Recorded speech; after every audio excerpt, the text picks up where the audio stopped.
Richard Elmore es uno de los expertos más reconocidos en los Estados Unidos en temas de educación, un referente cada vez que se discuten estos temas, y hoy precisamente está visitando Chile justo cuando, claro está, el tema de la reforma educacional es tal vez el más importante en la agenda nacional. Por eso queremos conocer su opinión acerca de los temas que también se discuten aquí en Chile. Mr. Elmore, thank you for being here in CNN Chile. My pleasure. Thank you.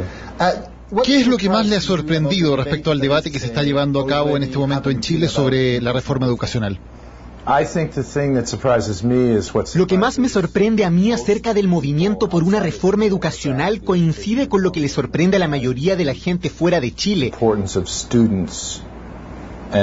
Y tiene que ver con la importancia de los estudiantes y el movimiento estudiantil en iniciar y presionar la agenda por una reforma.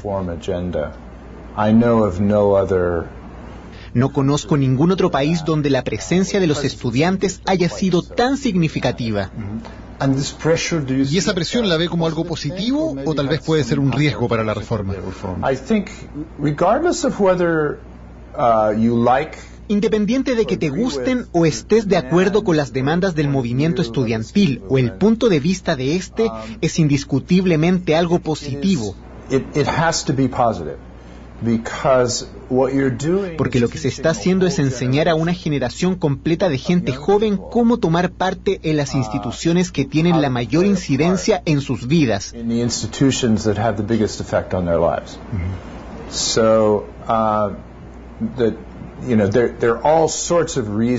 Hay muchas razones por las cuales uno podría no estar de acuerdo con la naturaleza del movimiento y sus objetivos, pero también es importante tener en cuenta que se está creando una generación de personas comprometidas y que están muy informadas respecto a cómo hacer que las instituciones que juegan un rol directo en sus vidas sean más efectivas.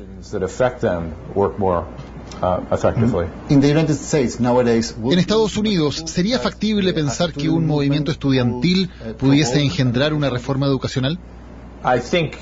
Not just in the United States, I think in most countries it would be unimaginable, but especially in the United States. Creo que no solo en Estados Unidos, sino que en la mayoría del mundo sería algo inimaginable. En el caso de Estados Unidos particularmente, porque lo que ha ocurrido en el curso de la última generación, mucho más de lo que nosotros mismos como estadounidenses nos damos cuenta, es que nos hemos convertido en una sociedad profundamente competitiva e individualista. Purposes of education in collective terms. We think of it much more in terms of individual competition. No pensamos en el propósito de la educación en términos colectivos, sino que mucho más como una cuestión de competencias y aptitudes individuales. Especialmente en las escuelas secundarias, el fin es lograr un récord académico que te permita acceder a las más altas instituciones universitarias y usar eso para posicionarte en la economía para amasar una gran cantidad de dinero. Creo que eso se ha convertido en una cultura dominante, y aunque no es la única, Estados Unidos se ha convertido en un lugar muy competitivo e individualista. Among students. So this has become a very individualistic and competitive culture. ¿Cree que el sistema educacional chileno es un modelo único en el mundo? It's not unique.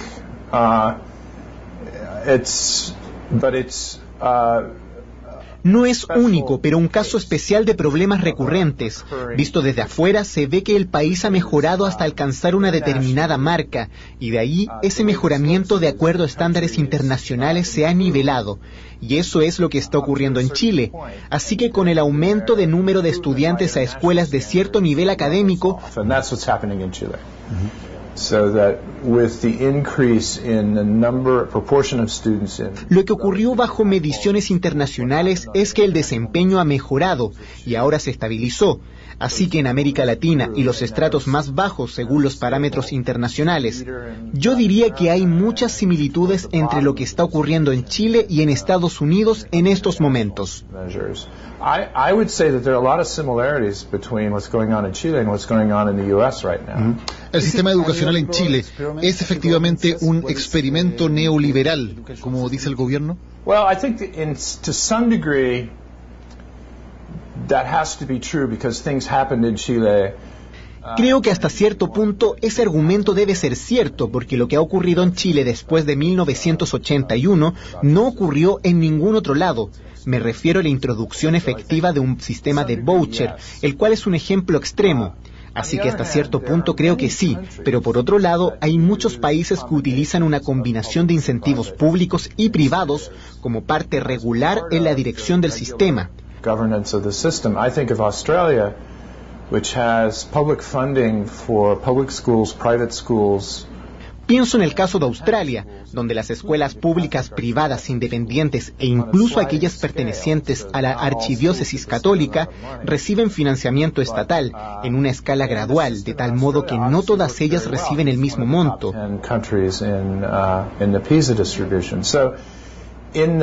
El sistema en Australia obviamente funciona muy bien, porque está entre los 10 países de la distribución, así que en lo que concierne la fuerza y el foco ideológico de la reforma, creo que Chile es un único caso, pero no necesariamente en cuanto a la estructura de la reforma. Hay varias versiones diferentes de la misma cosa. El enigma para mí es que no haya alcanzado el nivel de crecimiento en cuanto a la participación y representación estudiantil que se había propuesto, y creo que ese ha sido el enfoque de los gobiernos.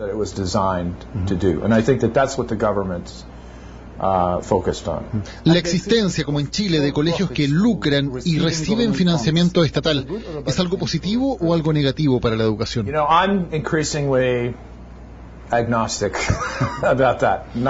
Me siento crecientemente agnóstico respecto a eso. No estoy ni a favor ni en contra. En parte porque mi apreciación del futuro es que tendremos muchos más tipos de organizaciones involucradas en el sector educacional.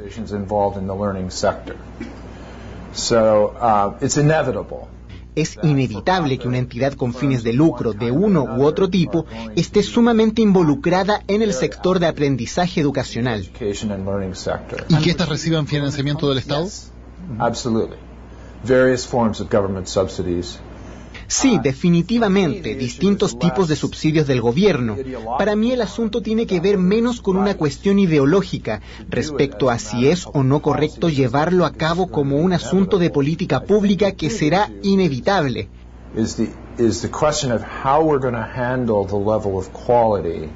Creo que el gran tema será cómo se abordará la calidad en estas instituciones y cuánto control deberá ser ejercido respecto a la manera en que se comporta la economía en torno a la educación. Pienso que eso será determinante en relación a si las organizaciones privadas mejoran o no en el sector.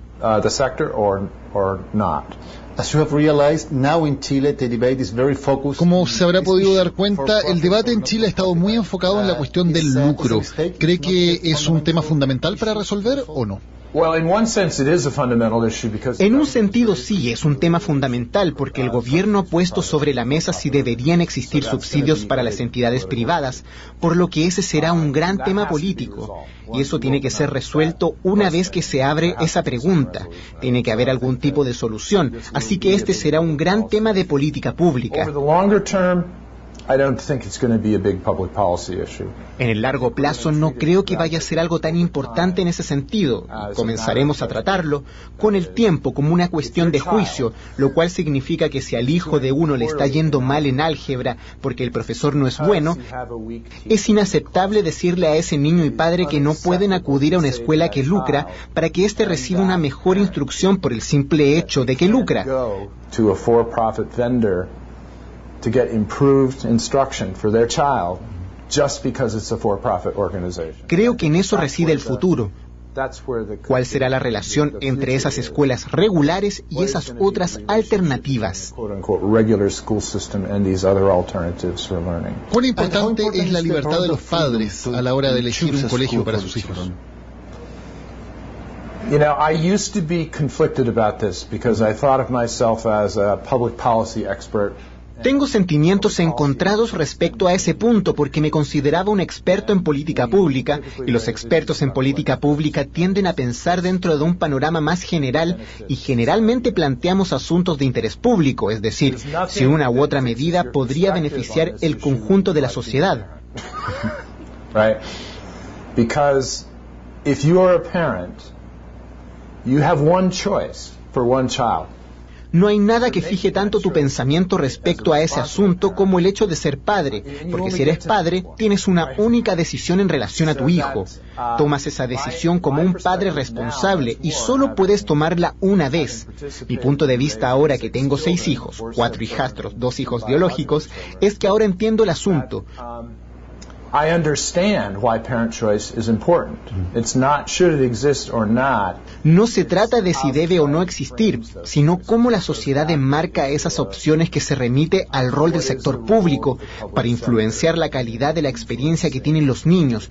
Y creo que los padres deberían ser participantes activos en la decisión.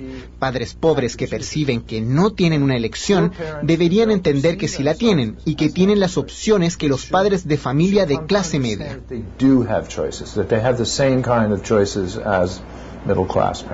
¿Las dinámicas de mercado son útiles en la educación? They're useful and they're treacherous. Son útiles y a la vez traidoras. Creo que ayer el ministro hizo un trabajo excelente al esbozar las mayores críticas de la teoría del mercado aplicadas a la educación. Asimetrías respecto a la información, ya que los proveedores saben más acerca de los servicios que los consumidores.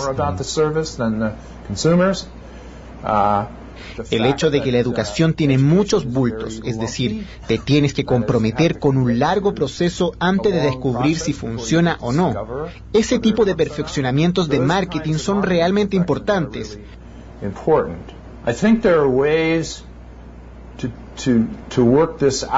Creo que hay formas de llegar a una solución y pondría a Australia como un ejemplo de una sociedad que ha conseguido escuelas públicas, privadas, sin fines de lucro, religiosas e independientes, relacionándolas unas con otras a través del tiempo, de tal modo que proveen un producto bastante uniforme de alta calidad. Mi propia teoría en relación a eso es que han invertido profundamente en recursos humanos para la educación, es decir, están entre los mejores profesores del mundo. ¿La educación debería ser financiada principalmente a través de impuestos o a través del pago de matrícula por parte de los padres? Desde mi punto de vista personal, la educación es un bien público, al menos en la básica y para algunos propósitos a nivel universitario. Es importante para el crecimiento y desarrollo de la sociedad en términos económicos, sociales y políticos.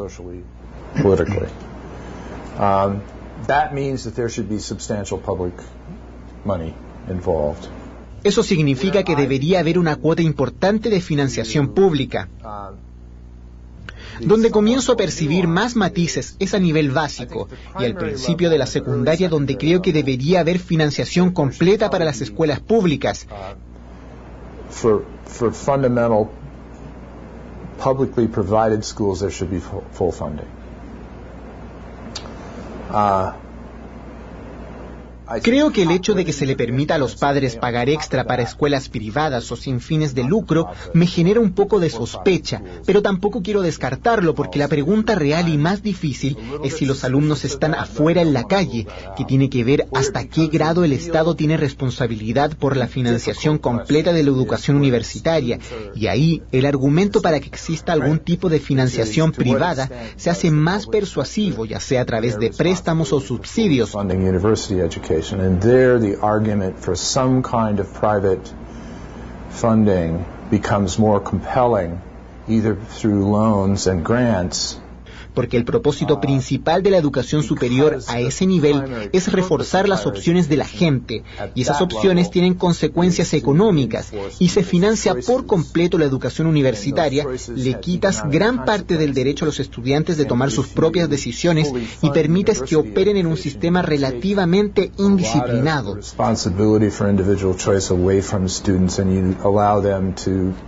Operate in a relatively undisciplined environment.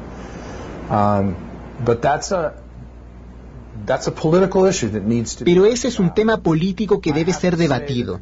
Debo decir que los países en el norte de Europa que financian por completo la educación universitaria han tenido que enfrentar algunos problemas muy complicados ligados al presupuesto, porque es muy caro. Han tenido que racionar el acceso porque el sistema universitario se hace extremadamente caro y los estudiantes demoran más en egresar porque hay un incentivo menor, por lo que creo que debemos mirar todo aquello como posibles consecuencias.